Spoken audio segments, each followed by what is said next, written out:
"You really thought I wouldn't find out?" she said, her voice trembling, but sharp enough to cut. I froze. The soft amber light from the floor lamp flickered against her face, breaking it into uneven shadows, half anger, half disbelief. On the table, my leather-bound journal lay open. Some pages were bent. A few ink stains had spread like bruises across the paper, as if someone had cried over it. I didn't need to ask. I knew immediately she had read it. Lily had read my journal, the same one I kept hidden in a locked drawer, the one that held everything I couldn't say out loud, and now there it was, exposed, violated, dissected. She stood just a few feet away, still in that grey sweater I gave her last Christmas. It used to make her look soft and calm. Now it just made her look worn out. "Ethan," she said, with a dry laugh that barely reached her eyes, "you're even weaker than I thought." That line hit harder than any scream could. I didn't say a word. My throat locked up. The only sounds in the room were the ticking of the clock and the steady drizzle outside, tapping against the balcony railing. That journal. It wasn't just a notebook. It was my mind on paper, the nights I couldn't sleep because she'd grown distant, the quiet mornings when I wondered if love was supposed to feel this fragile, the parts of me I never wanted anyone to see, and she had turned them into a punchline. I took a step closer, my voice barely holding steady.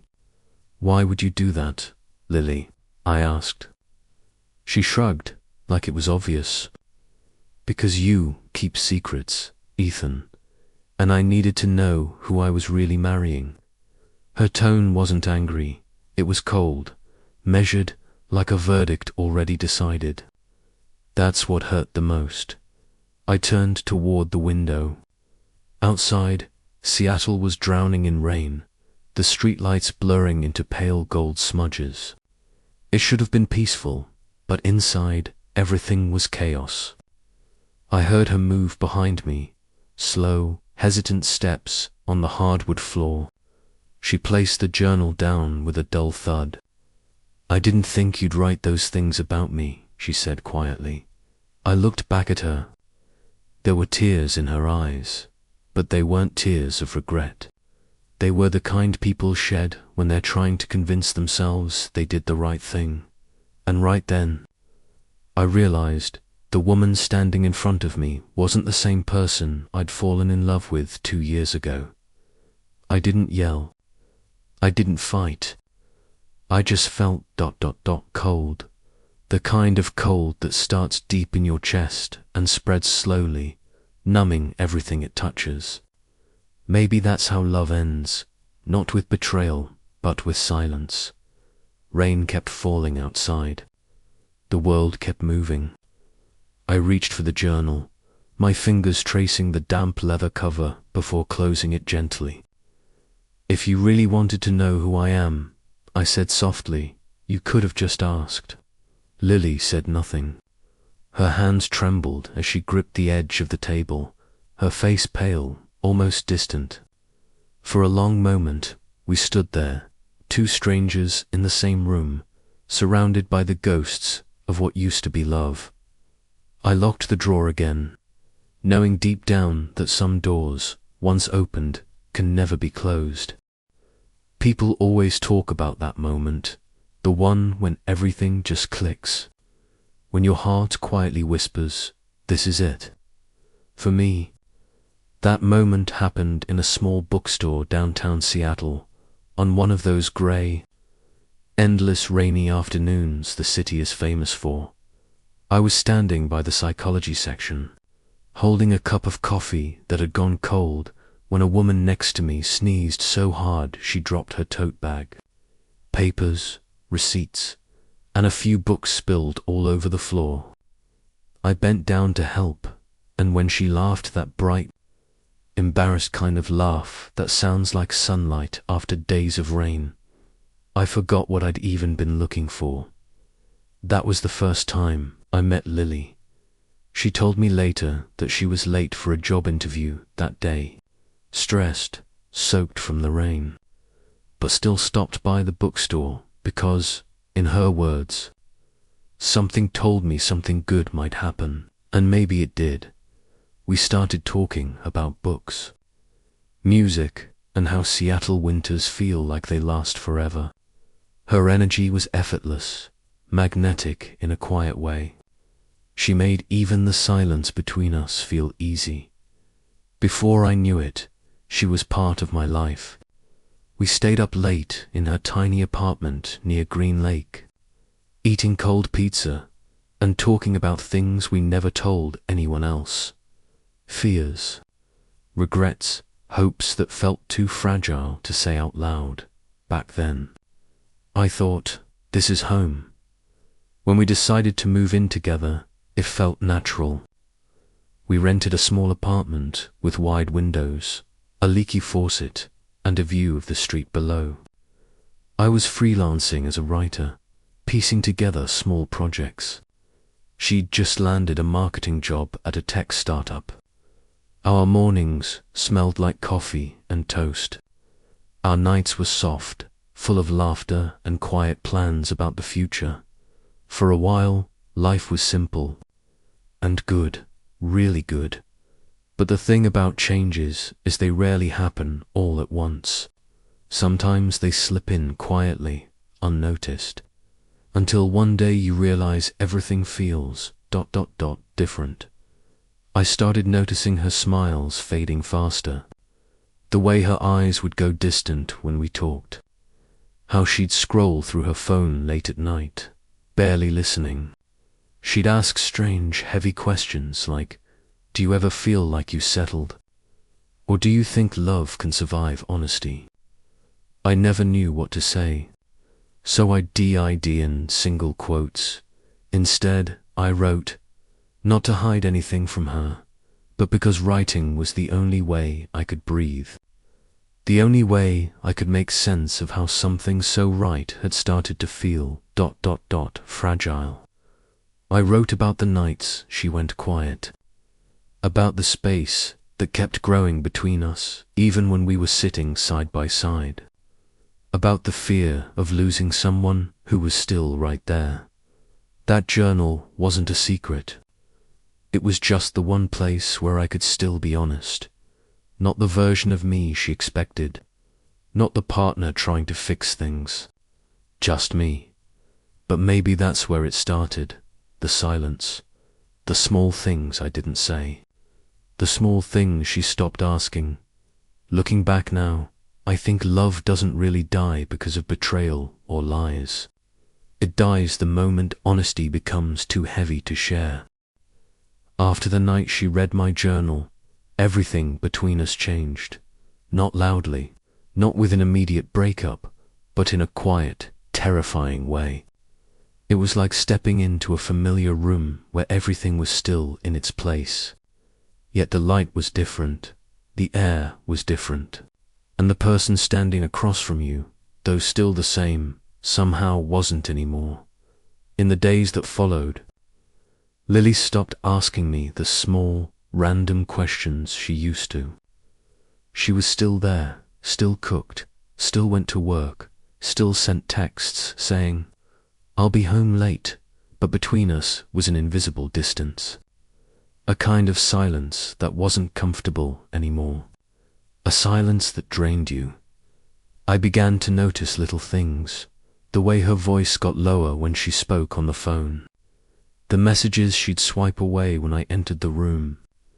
The way she stared out the window longer than necessary, as if someone might be waiting out there for her. I tried to ignore it. Told myself not to be paranoid, that I was being too sensitive. But the more I tried, the more I felt the distance growing. When she said, I'm tired, I believed her. When she said, it's nothing, I still believed her. But that trust felt like walking on thin ice. Every step came with the faint sound of cracking underneath. One Friday evening, I came home early. I bought Lily's favorite pizza and planned for us to watch the movie we'd promised to see together. When I opened the door, the apartment was dark. She wasn't home. I sat waiting, a dim lamp on in the living room, rain pounding harder outside. An hour passed. Then 2, when Lily finally came home. It was almost 10. She said she'd gone out to dinner with co-workers, her voice calm, casual, but on her collar lingered a faint scent of perfume. Not hers, not mine. I didn't ask. I just smiled and said, "I saved you some." She replied, "I'm full," and went straight to the bathroom. I stayed there, staring at the cold pizza, listening to the sound of running water.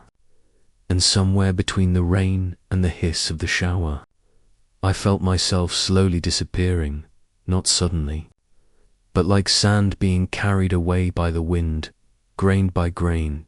In the days after, I noticed Lily began cleaning, not in the normal way, but like someone quietly collecting memories. The photos of us on the fridge started to vanish. The framed picture from our Portland trip last year disappeared from the shelf. When I asked, she said, "I'm just organizing, trying to make things less cluttered." But in her eyes, I saw something I couldn't name. Determination, maybe, or perhaps fear hidden beneath reason. Every morning, I woke up earlier than her just to watch her sleep. I didn't know why. Maybe because I was afraid that one morning she wouldn't be there anymore. I watched the strands of hair on the pillow, listened to her steady breathing, and felt a strange emptiness inside. Loving someone you can't reach, that hurts more than any goodbye. I started to question myself. Was I wrong to write those things in that notebook? Was my mistake being too honest, letting my most private thoughts become evidence for her to judge me by? I didn't know, but ever since she'd read it, nothing between us felt real anymore. Every hug, every kiss, every "I love you" carried a thin layer of doubt, almost transparent but impossible to see through. I once tried talking again. One evening, while we were having dinner, I said quietly, "Lily, if what you read hurt you, I'm sorry. I never meant to hide anything." She looked up, her eyes meeting mine, then gave a faint smile. "I'm not angry, Ethan," she said. "I just understand you better now." That sentence sounded gentle, but to me, it felt foreign. It wasn't something a lover would say. It was something an outsider would say about a story they'd finished reading. After that, I stopped writing. I left the journal in the drawer and locked it. But every night, I thought about it. I wondered, if she read it again, what would she find? Would she understand more, or would she smirk the way she did that first time? And then, a strange thought came to me, one that scared me and intrigued me at the same time. What if I let her read something else? Something I wrote on purpose? Would she even notice? At first, it was just a passing thought, like a flicker of lightning, but it grew, slowly, into a storm. I found myself imagining the pages, the sentences, the emotions, the details placed exactly where she would find them. Not to deceive, but to test. To see if she still cared. To see if this love was still alive. I knew it wasn't right. I knew I was stepping into dangerous territory, the place where emotion and reason collide. But when people are hurt, they stop wanting to be right. They just want the truth. And so, that night, while the city of Seattle outside was still wrapped in steady rain, I sat at the table, opened my journal, turned to the last blank page, and began to write. I wrote like a man confessing. I wrote about wanting to leave, about another woman who made me feel alive again, about the boredom and emptiness inside this apartment. None of it true, but I wrote as if it was. Each word fell like a stone into still water. I wanted to see how she'd react. Would she be angry, hurt, or indifferent? When I finished, I put the pen down, stared at the page, and realized my hands were trembling. I didn't know what I was doing anymore. Revenge, proof, or just clinging to the last spark of emotion so I wouldn't feel empty. I closed the notebook, placed it back in the drawer, and locked it. The soft click of the lock was quiet. Almost nothing, yet it told me clearly. I had opened another door. One I might never be able to close again. Outside, the wind howled through the windows. The rain kept falling. The apartment was still calm, but I knew that calm was temporary. Something was waiting to break, and blindly, I had just helped it along. I told myself I wasn't doing it out of revenge. I just wanted to know, to see what she wouldn't say out loud. That's what I kept repeating to myself, again and again, to quiet the guilt sitting heavy in my chest as I sat at the table, the notebook open in front of me, the pen cold and foreign in my hand. Outside, the rain had eased into a soft mist. Inside, the apartment smelled faintly of old coffee and leftover pizza, familiar scents that now felt hollow. Stripped of warmth, I looked down at the pages I'd written, the ones filled with my truth, and stopped at the final blank one. My hand trembled slightly, and I stopped pretending to justify it. I knew I was about to do something wrong, but I did it anyway. I began to write, slowly, deliberately, each sentence landing like a decision I couldn't undo. I wrote about another woman, someone who made me feel alive again.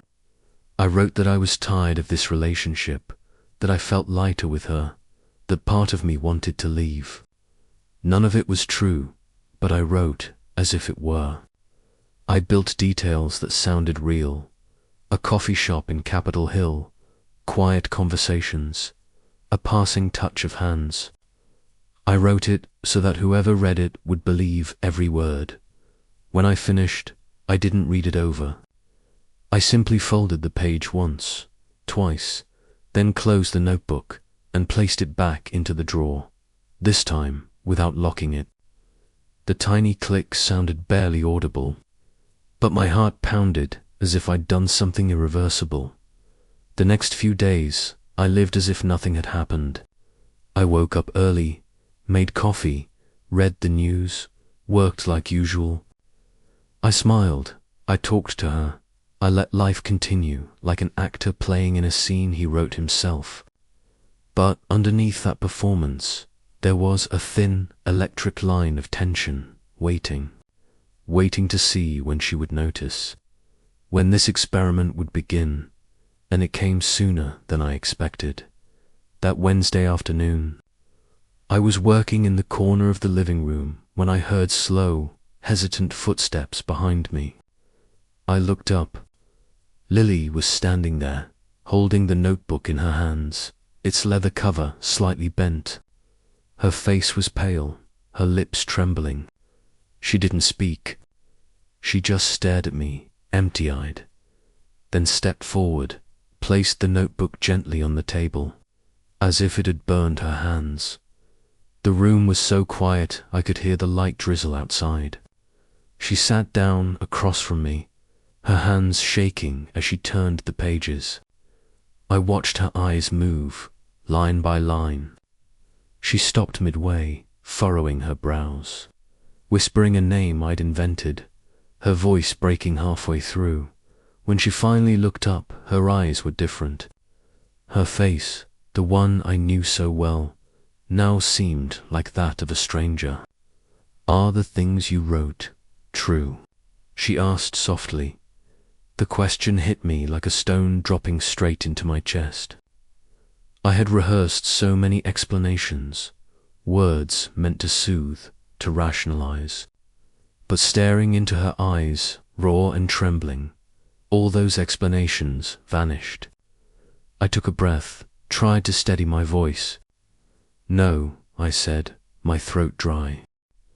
After Lily left the room with the notebook in her hand, I thought everything would just be about two people, two hearts trying to mend. I was wrong. Very quickly, our private matter began leaking through cracks I never saw coming. The very next afternoon, Megan, our longtime mutual friend, texted me, asking gently, "Lately Lily seems different. Everything okay?" A simple message, but as I read each word, it felt like someone was shining a flashlight on a still bleeding wound. I replied shortly, "Yeah, fine." In truth, I wasn't fine at all, but I wanted to keep some narrow sense of dignity for myself. The questions didn't stop with friends. At work, Preston, a close colleague, messaged, "Heard there's something going on, bro. People are talking." One night, I opened my laptop and found a string of strange emails. Someone who had met Lily at a company event sent a screenshot of their brief conversation, along with a few curious lines about the drama another coworker had mentioned. My face burned as if cold water had been thrown over me. Then came social media. At first, just a few scattered questions under an unrelated post about secrets in relationships.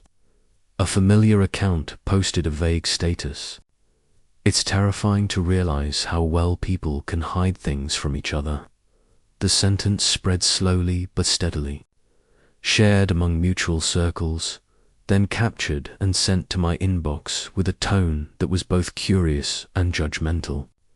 I tried deleting, clarifying, but everything rolled forward like a wheel. I couldn't stop. It wasn't only gossip anymore. People started questioning the morality of it all. How could he do that to someone he loves? If it was a game, who takes responsibility? I read each comment in silence, feeling judged by a moral ruler I'd never known existed. Guilt layered upon guilt. Lily sank deeper into silence. She came home less often, always saying she was busy, and when she did, exhaustion was written all over her. One evening, she called her sister, Sarah, and I overheard fragments. "He wrote things that hurt me. I don't know what to do." Her voice trembled. I shrank back into the darkness of my study, feeling like someone had carved a small hole in my chest and was slowly pulling pieces out. Consequences crept into my work. A key client postponed a project, citing internal focus. A collaborator quietly withdrew. I knew they didn't truly care about my private life, but when the stories reached their ears, when my name existed alongside chaos, trust began to waver. I lost contracts, lost chances, and with them, the confidence I once felt when opening emails from people who used to respect me. Then came the worst night. Lily posted a story on Instagram, no image, just a drum beat and a short line. When people break something, they often leave the pieces and walk away. A short sentence, but like a verdict. Colleagues, friends, even strangers began reaching out, asking, judging. One of Lily's friends sent a screenshot of that story to our group chat, the one I used to think of as dinner laughs, and the whole chat went silent. My world spun. Worse still, a photo of the notebook appeared on a small online forum with a brief summary of the story. At first, I thought someone was joking, but once it spread, others began to embellish, each one adding new layers. I started getting strange messages, half-true accusations, probing questions. "Can you explain? Is she okay?" I replied, tried to be transparent, but the more I explained, the deeper everything sank into a spiral of blame. People around us began taking sides. Megan comforted me a few times, but I saw her hesitation caught between two friends. Preston stayed quiet, occasionally sending a sigh emoji when new updates came in. Lily drifted further away, not because she stopped loving, but because trust, once broken, is almost impossible to repair. One afternoon, Sarah, Lily's sister, called me directly. Her voice was colder than I expected. "I don't want to interfere, but can you tell me one thing? Was it true or just a joke?" I felt small as I tried to explain. My words sounded like clumsy excuses. Sarah said she'd seen some of the pages and couldn't tell what was real or not. I could hear doubt in her tone, and realizing that even someone close could doubt, you was the loneliest feeling in the world. Those days, I couldn't eat or sleep. Every ringtone made me flinch. I avoided mirrors, unwilling to face my own defeated reflection. Instead, I stared at the little remnants of us, the mug Lily used, the half-knitted scarf she left behind. They felt like evidence of a good time I had just destroyed with my own hands. Regret came to me too late, not because the scandal spread, but because I had believed I had the right to test love through manipulation. I had played a game with another person's heart and my own. Every keystroke, every message of defense, every attempt at mending with explanations, all were clumsy patches that couldn't cover the cracks. One night, sitting in darkness, I opened the drawer and looked at the notebook lying still inside. The written pages sat quietly, like a statement I could never retract. I realized the worst part wasn't what I wrote, but the loss of trust those words caused. And trust, once broken, can't simply be glued back with apologies. And then, as if it were an inevitable consequence, Lily made the decision she'd long prepared for. She said she needed space. She didn't yell or cause a scene, just said softly, "Stay where you are. Give me time." A short sentence, like a curtain slowly falling between two people.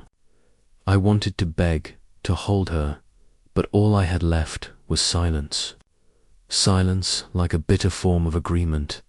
From then on, outsiders began having a say in what used to be our private world. And I understood, ever since I planted doubt. The fragments of us had been picked up, interpreted, and weighed by others. I realized I was slowly losing the right to tell this story in my own way. People say the worst thing isn't losing love, it's being watched by everyone while it falls apart. A few weeks passed after Lily asked for space. Time felt like a grey curtain draped over everything.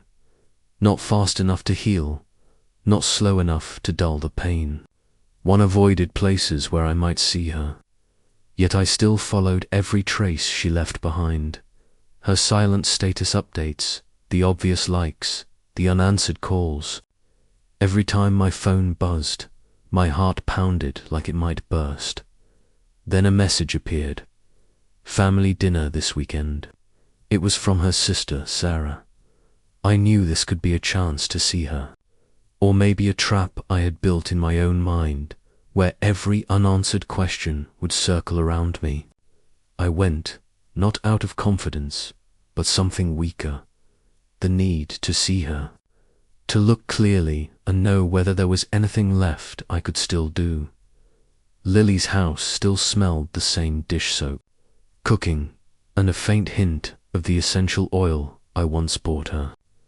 The table was neatly set, a warm yellow light hanging above, casting thin streaks of gold over the dishes. Everyone spoke politely, carefully avoiding the real topic. Megan came, glanced at me briefly, then quickly looked away. Sarah sat upright, face cold, said one sentence about work, then changed the subject. The air was heavy but calm, like a symphony playing only low notes that no one dared to raise. When Lily walked in, my whole world froze. She wore a dark sweater, simple, warm, but the exhaustion on her face was something the light couldn't hide. She looked around, her eyes pausing on me for a heartbeat before she sat down, carefully, as if placing something fragile on the table. I wanted to run to her, to hold her, to apologize in every possible way. Instead, I sat still, my hands trembling slightly, trying to steady each breath. Dinner passed with more silence than conversation. Small talk was poured like thin water, transparent and meaningless. I searched for an opening, a private moment, a brief pause to speak. When everyone moved to the backyard for tea, only Lily and I remained in the kitchen hallway. Both of us seemed to have learned how to move quietly, as if afraid to make another crack in something already broken. "Are you okay?" I asked, my voice rough from holding back emotion. Lily looked at me for a long time, as if trying to see whether my words were real or just another piece of glass she'd seen too many times before. "I'm learning to be okay," she said softly, her voice folding slightly. "But some things can't be fixed just by saying sorry." I heard in her words an entire vault of loss, trust, habits, the tiny daily things that used to be the bricks of our love, all now shattered by my own hand. I know I was wrong. I wanted to say more, so much more, but feared my words would sound like cheap patches. Over a deep crack, Lily sighed, the kind of sigh that comes from a woman who's learned to hide her pain just to survive. "Sometimes I ask myself," she said, "if none of this had been exposed, would I have been able to forgive? I don't know."